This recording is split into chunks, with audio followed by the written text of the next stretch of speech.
Chapter 11. During the summer, the packing houses were in full activity again, and Jurgis made more money. He did not make so much, however, as he had the previous summer, for the packers took on more hands. There were more new men every week, it seemed. It was a regular system, and this number they would keep over the next slack season, so that everyone would have less than ever. Sooner or later, by this plan, they would have all the floating labor of Chicago trained to do their work. And how very cunning a trick was that! The men were to teach new hands who would someday come and break their strike. And meantime, they were kept so poor that they could not prepare for the trial. But let no one suppose that the superfluity of employees meant easier work for anyone. On the contrary, the speeding up seemed to be growing more savage all the time. They were continually inventing new devices to crowd the work on. It was for all the world like the thumbscrew of the medieval torture chamber. They would get new pacemakers and pay them more. They would drive the men on with new machinery. It was said that in the hog-killing rooms, the speed at which the hogs moved was determined by clockwork, and that was increased a little every day. In piecework, they would reduce the time, requiring the same work in a shorter time and paying the same wages. And then, after the workers had accustomed themselves to this new speed, they would reduce the rate of payment to correspond with the reduction in time. They had done this so often in the canning establishments that the girls were fairly desperate. Their wages had gone down by a full third in the past 2 years, and a storm of discontent was brewing that was likely to break any day. Only a month after Maria had become a beef trimmer, the canning factory that she had left posted a cut that would divide the girls' earnings almost squarely in half. And so great was the indignation at this that they marched out without even a parley and organized in the street outside. One of the girls had read somewhere that a red flag was the proper symbol for oppressed workers, and so they mounted one and paraded all about the yards, yelling with rage. A new union was the result of this outburst, but the impromptu strike went to pieces in 3 days, owing to the rush of new labor. At the end of it, the girl who had carried the red flag went downtown and got a position in a great department store at a salary of $2.50 a week. Jurgis and Ona heard these stories with dismay, for there was no telling when their own time might come. Once or twice there had been rumors that one of the big houses was going to cut its unskilled men to 15 cents an hour, and Jurgis knew that if this was done, his turn would come soon. He had learned by this time that Packingtown was really not a number of firms at all, but one great firm, the Beef Trust, and every week the managers of it got together and compared notes, and there was one scale for all the workers in the yards, and one standard of efficiency.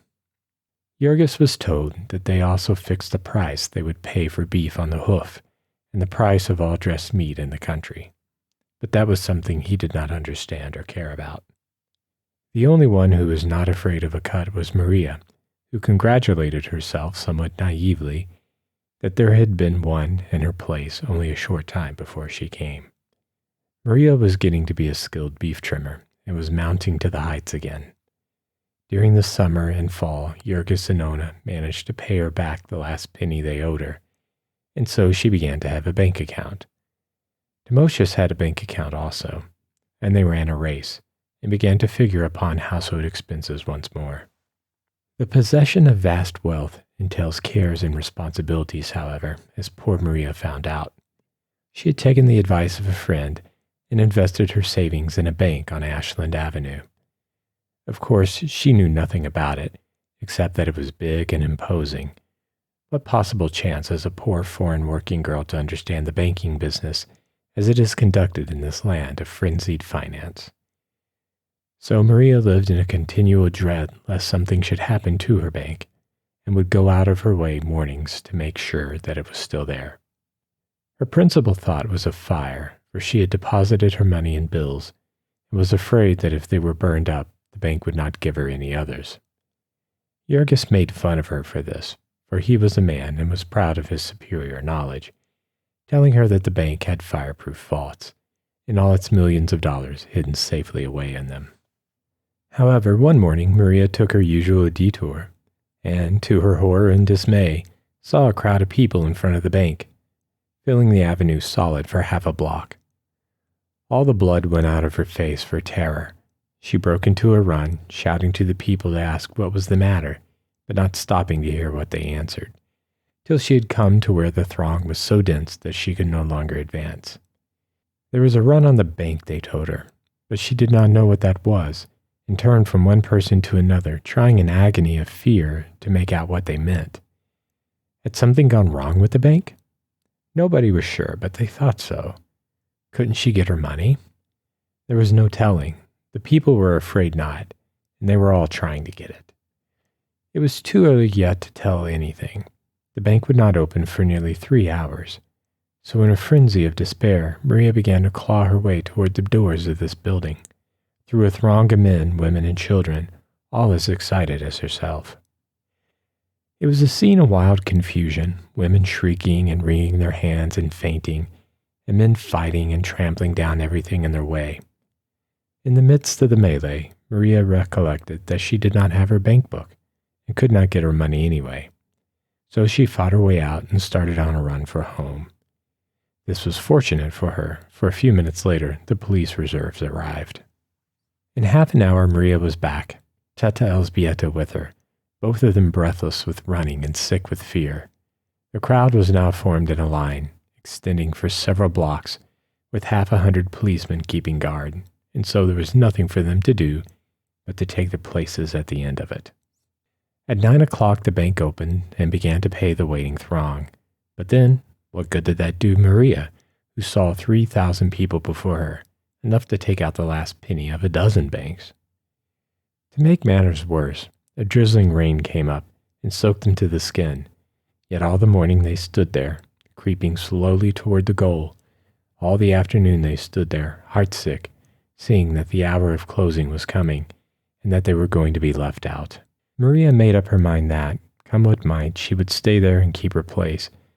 But as nearly all did the same, all through the long, cold night, she got very little closer to the bank for that.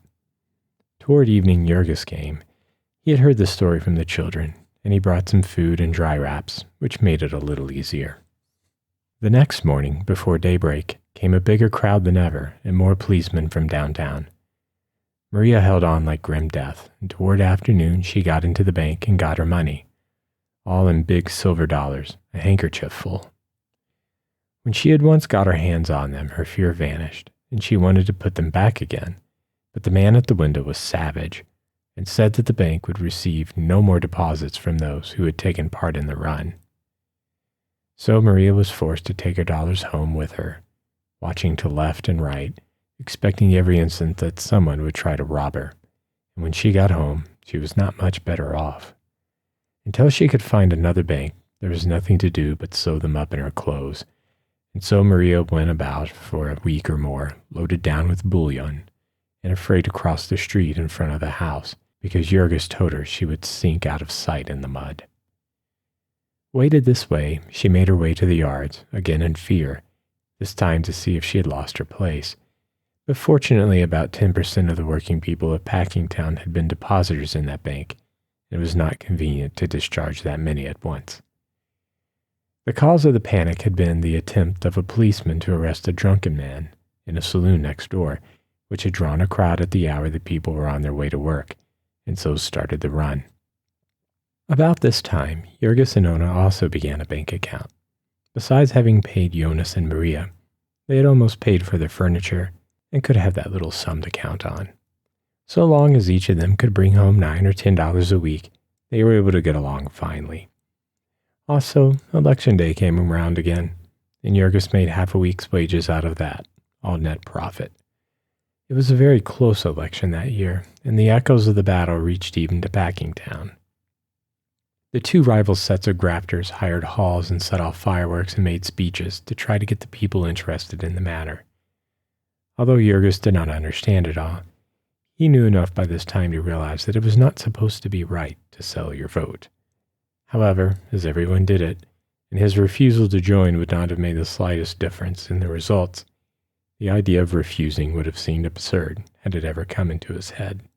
Now chill winds and shortening days began to warn them that the winter was coming again. It seemed as if the respite had been too short. They had not had time enough to get ready for it, but still it came, inexorably, and the hunted look began to come back into the eyes of little Stanislaus. The prospect struck fear to the heart of Jurgis also, for he knew that Ona was not fit to face the cold and the snowdrifts this year. And suppose that someday, when a blizzard struck them and the cars were not running, Ona should have to give up, and should come the next day to find that her place had been given to someone who lived nearer and could be depended on. It was the week before Christmas that the first storm came, and then the soul of Jurgis rose up with him like a sleeping lion. There were 4 days that the Ashland Avenue cars were stalled, and in those days, for the first time in his life, Jurgis knew what it was to be really opposed. He had faced difficulties before, but they had been child's play. Now there was a death struggle, and all the furies were unchained within him. The first morning they set out 2 hours before dawn. Ona wrapped all in blankets and tossed upon his shoulder like a sack of meal, and the little boy bundled nearly out of sight, hanging by his coat-tails. There was a raging blast beating in his face, and the thermometer stood below zero. The snow was never short of his knees, and in some of the drifts it was nearly up to his armpits. It would catch his feet and try to trip him. It would build itself into a wall before him to beat him back, and he would fling himself into it, plunging like a wounded buffalo, puffing and snorting in rage. So foot by foot he drove his way, and when at last he came to Durham's, he was staggering and almost blind, and leaned against a pillar, gasping and thanking God that the cattle came late to the killing beds that day. In the evening the same thing had to be done again, and because Jurgis could not tell what hour of the night he would get off, he got a saloon keeper to let Ona sit and wait for him in a corner. Once it was 11 o'clock at night, and black as the pit, but still they got home. That blizzard knocked many a man out, for the crowd outside begging for work was never greater, and the packers would not wait long for anyone. When it was over, the soul of Jurgis was a song, for he had met the enemy and conquered, and felt himself the master of his fate. So it might be with some monarch of the forest that has vanquished his foes in fair fight, and then falls into some cowardly trap in the night time. A time of peril on the killing beds was when a steer broke loose. Sometimes, in the haste of speeding up, they would dump one of the animals out on the floor before it was fully stunned, and would get upon its feet and run amok. Then there would be a yell of warning. The men would drop everything and dash for the nearest pillar, slipping here and there on the floor and tumbling over each other. This was bad enough in the summer when a man could see. In wintertime, it was enough to make your hairs stand up, for the room would be so full of steam that you could not make anything out 5 feet in front of you.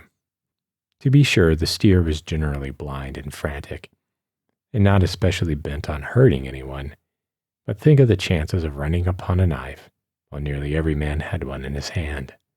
And then, to cap the climax, the floor boss would come rushing up with a rifle and begin blazing away. It was in one of these melees that Jurgis fell into his trap. That is the only word to describe it. It was so cruel and so utterly not to be foreseen. At first he hardly noticed it. It was such a slight accident, simply that in leaping out of the way, he turned his ankle. There was a twinge of pain, but Jurgis was used to pain and did not coddle himself. When he came to walk home, however, he realized that it was hurting him a great deal, and in the morning his ankle was swollen out nearly double its size, and he could not get his foot into his shoe. Still, even then, he did nothing more than swear a little, and wrapped his foot in old rags, and hobbled out to take the car. It chanced to be a rush day at Durham's, and all the long morning he limped about with his aching foot. By noontime the pain was so great that it made him faint, and after a couple of hours in the afternoon he was fairly beaten, and had to tell the boss.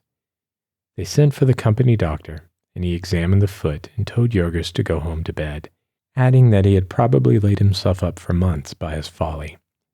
The injury was not one that Durham and Company could be held responsible for, and so that was all there was to it, so far as the doctor was concerned. Jurgis got home somehow, scarcely able to see for the pain, and with an awful terror in his soul, Elzbieta helped him into bed and bandaged his injured foot with cold water and tried hard not to let him see her dismay. When the rest came home at night, she met them outside and told them, and they too put on a cheerful face, saying it would only be for a week or two, and that they would pull him through. When they had gotten him to sleep, however, they sat by the kitchen fire and talked it over in frightened whispers. They were in for a siege, that was plainly to be seen. Jurgis had only about $60 in the bank, and the slack season was upon them. Both Jonas and Maria might soon be earning no more than enough to pay their board, and besides that, there were only the wages of Ona and the pittance of the little boy. There was the rent to pay, and still some on the furniture. There was the insurance just due, and every month there was sack after sack of coal. It was January, midwinter, an awful time to have to face privation. Deep snows would come again, and who would carry Ona to her work now? She might lose her place. She was almost certain to lose it. And then little Stanislaus began to whimper. Who would take care of him? It was dreadful that an accident of this sort, that no man can help, should have meant such suffering. The bitterness of it was the daily food and drink of Jurgis. It was of no use for them to try to deceive him. He knew as much about the situation as they did, and he knew that the family might literally starve to death. The worry of it fairly ate him up. He began to look haggard the first 2 or 3 days of it. In truth, it was almost maddening for a strong man like him, a fighter, to have to lie there helpless on his back. It was for all the world the old story of Prometheus bound. As Jurgis lay on his bed, hour after hour there came to him emotions that he had never known before. Before this, he had met life with a welcome. It had its trials, but none that a man could not face. But now, in the night time, when he lay tossing about, there would come stalking into his chamber a grisly phantom, the sight of which made his flesh curl and his hair to bristle up. It was like seeing the world fall away from underneath his feet, like plunging down into a bottomless abyss, into yawny caverns of despair. It might be true then, after all, what others had told him about life, that the best powers of a man might not be equal to it. It might be true that, strive as he would, toil as he would, he might fail, and go down and be destroyed. The thought of this was like an icy hand at his heart. The thought that here, in this ghastly home of all horror, he and all those who were dear to him might lie and perish of starvation and cold, and there would be no ear to hear their cry, no hand to help them. It was true that here in this huge city, with its stores of heaped up wealth, human creatures might be hunted down and destroyed by the wild beast powers of nature, just as truly as ever they were in the days of the cavemen. Ona was now making about $30 a month, and Stanislaus about $13. To add to this, there was the board of Jonas and Maria, about $45.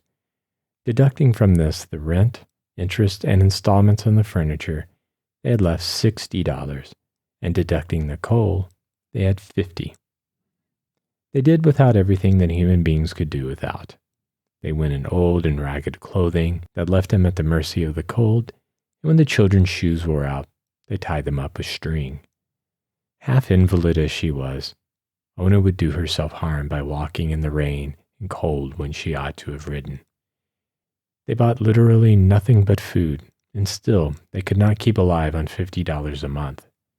They might have done it, if only they could have gotten pure food and at fair prices, or if only they had known what to get, if they had not been so pitifully ignorant.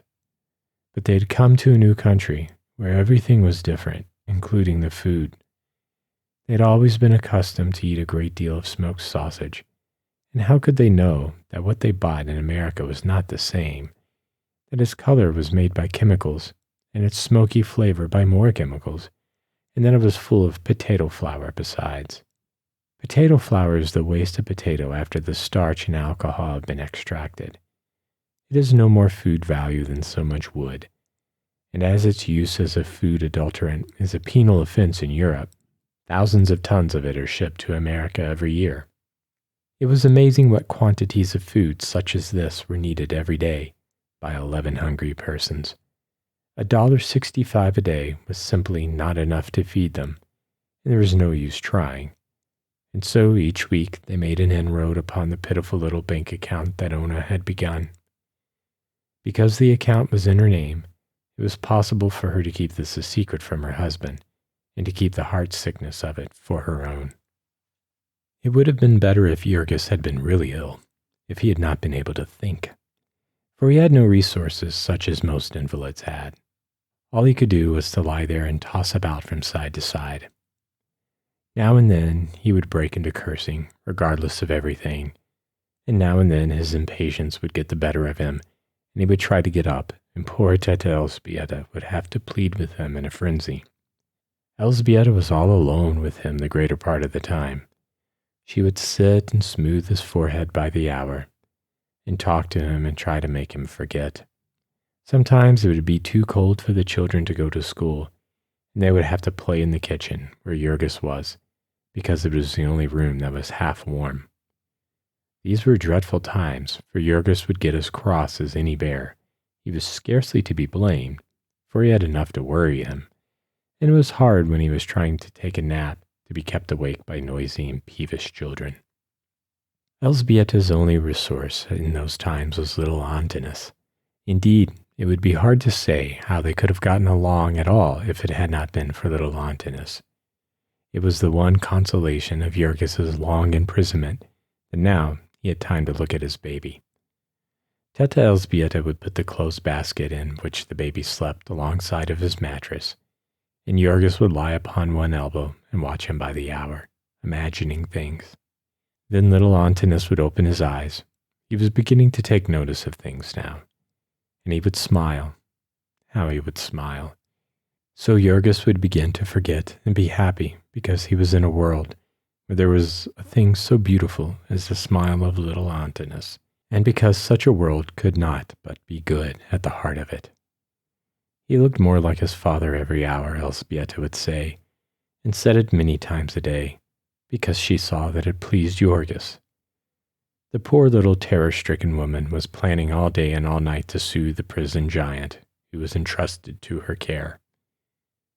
Jurgis, who knew nothing about the age-long and everlasting hypocrisy of woman, would take the bait and grin with delight. And then he would hold his finger in front of little Antinous' eyes and move it this way and that, and laugh with glee to see the baby follow it. There is no pet quite so fascinating as a baby. He would look into Jurgis's face with such uncanny seriousness, and Jurgis would start and cry. "Oh, look, Mama, he knows his papa, he does. Tu mano scherzdela, the little rascal."